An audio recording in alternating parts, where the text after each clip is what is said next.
क्या सच में देवी किसी इंसान के शरीर में आती है? क्या जो लोग सिर घुमाते हैं, चीखते हैं, वो सच में शक्ति होती है? या फिर आपके सामने वर्षों से एक बहुत बड़ा भ्रम चल रहा है?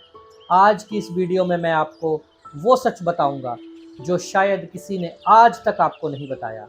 सवारी आखिर होती क्या है? देवी की, प्रेत की, या कोई और शक्ति होती है? वीडियो अंत तक देखना, क्योंकि आज बहुत सारे भ्रम टूटने वाले हैं। आजकल सोशल मीडिया पर, गाँव में, मंदिरों में बहुत लोग सवारी लेते दिखाई देते हैं। कोई सिर घुमा रहा है, कोई चिल्ला रहा है, कोई कहता है कि माँ मेरे शरीर में आ गई, और लोग डर जाते हैं, इम्प्रेस हो जाते हैं, उनकी इज्जत करने लग जाते हैं, उनको पूजने लग जाते हैं। लेकिन क्या आपने कभी सोचा, अगर सच में कोई दिव्य शक्ति शरीर में उतर जाए तो क्या इंसान का शरीर उसे सह पाएगा? भक्तों, देव शक्तियां इतनी साधारण नहीं होती। वो ऊर्जा अगर पूर्ण रूप से शरीर में उतर जाए तो शरीर उसे सहन नहीं कर सकता। आप अगर इतिहास में देखोगे तो जिन भी भक्तों को साक्षात दर्शन हुए हैं, उन्होंने कभी सवारी नहीं ली, उनमें कभी देवी ने प्रवेश नहीं किया। माँ काली ने दर्शन जरूर दिए, पर शरीर में कभी वास नहीं किया। सच्ची भक्ति जो होती है उसमें दर्शन होते हैं, अनुभव होते हैं, कृपा होती है, लेकिन देवी शरीर में बैठकर तमाशा नहीं करती। आज जो 99% सवारियां दिखाई देती हैं, उनमें अधिकतर मलिन शक्तियां होती हैं। प्रेत सवारी लेते हैं, पितृ सवारी लेते हैं, या निम्न कोटि की एंटिटीज या निम्न शक्तियां होती हैं, वो सवारियां लेती हैं जो इंसान की चेतना पर प्रभाव डालती है।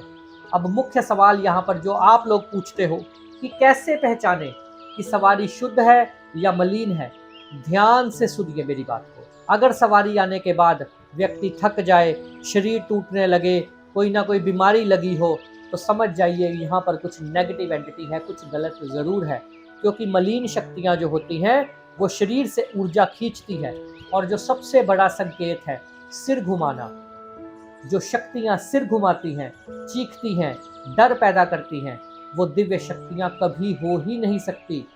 माता कभी अपना जयकारा खुद नहीं बुलाएगी, और आप देखोगे जो भी सवारी आएगी वो पहले आकर जयकारा लगाएगी। इसलिए समझिए कि वो सवारियां शुद्ध नहीं हैं। अब जो मैं आपको बताने जा रहा हूं, जिससे कि आपके सारे डाउट्स क्लियर हो जाएंगे कि शुद्ध सवारी के क्या संकेत होते हैं। अब हम बात करेंगे शुद्ध संकेतों की। जो 1% लोग बचे हैं जिनमें शुद्ध सवारी आती है। अगर आपके आसपास अचानक गुलाब की खुशबू आने लगे, हवन की सुगंध आने लगे, गूगल की खुशबू आने लगे, खुशबुओं से आपका वातावरण भर जाए, तो ये साधारण बात नहीं है, ये एक शुद्ध संकेत है। जब भी आप आंखें बंद करें और पेट से आपको ऊर्जा ऊपर की ओर उठती हुई महसूस होए, जैसे अंदर कोई भंवर घूम रहा है, अंदर कोई तूफान मच रहा है, तो ये आध्यात्मिक संकेत हो सकते हैं। शुद्ध सवारी में, जो शुद्ध सवारी होती है, उसमें इंसान को कुछ भी याद नहीं रहता, और सबसे बड़ी बात, उसमें डर नहीं होता, उसमें दिव्यता होती है। जब शुद्ध सवारी आती है तो वो डर पैदा नहीं करती, वो खुशियाँ लेकर आती हैं। जब माँ आती है तो खुशहाली आती है, जब माँ आती है तो सुख समृद्धि आती है, और जब प्रेत आता है तो डर आता है, नकारात्मक ऊर्जा आती है, भय आता है। ये जो डर का बिजनेस चल रहा है ना, लोगों को डरा रहे हैं, मैं ये कर दूंगी, मैं काली हूँ, ये सब फ्रॉड है, ढोंग है। यही सबसे बड़ी गलती है। आध्यात्मिक मार्ग खेल नहीं है। बहुत सारे लोग जानबूझकर सवारी बुलाते हैं। गलत शक्तियों के संपर्क में आकर इंसान मानसिक, शारीरिक, आध्यात्मिक रूप से टूट सकता है। इसलिए कभी भी मेरी आपसे रिक्वेस्ट है, कभी भी, बार बार बोल रहा हूँ, कभी भी दिखावे के लिए या लोगों को प्रभावित करने के लिए सवारी लेने की कोशिश मत कीजिए। अगर आप सच में आध्यात्मिक मार्ग पर आगे बढ़ना चाहते हैं, ध्यान सीखना चाहते हैं, कुंडलिनी जागरण को समझना चाहते हैं, आज्ञा चक्र साधना करना चाहते हैं, तो सही मार्गदर्शन बहुत जरूरी है। महाकाली धाम की मेडिटेशन क्लासेस से आप जुड़ियो।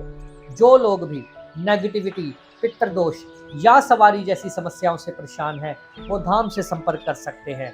बाकी अंत में यही कहना चाहता हूँ, याद रखिए, सच्ची भक्ति में शांति होती है, दिखावा नहीं होता। माँ काली आपका कल्याण करे। वीडियो को लाइक करें, शेयर करें और चैनल को सब्सक्राइब जरूर करें। जय माता दी, जय माता दी, जय माता दी।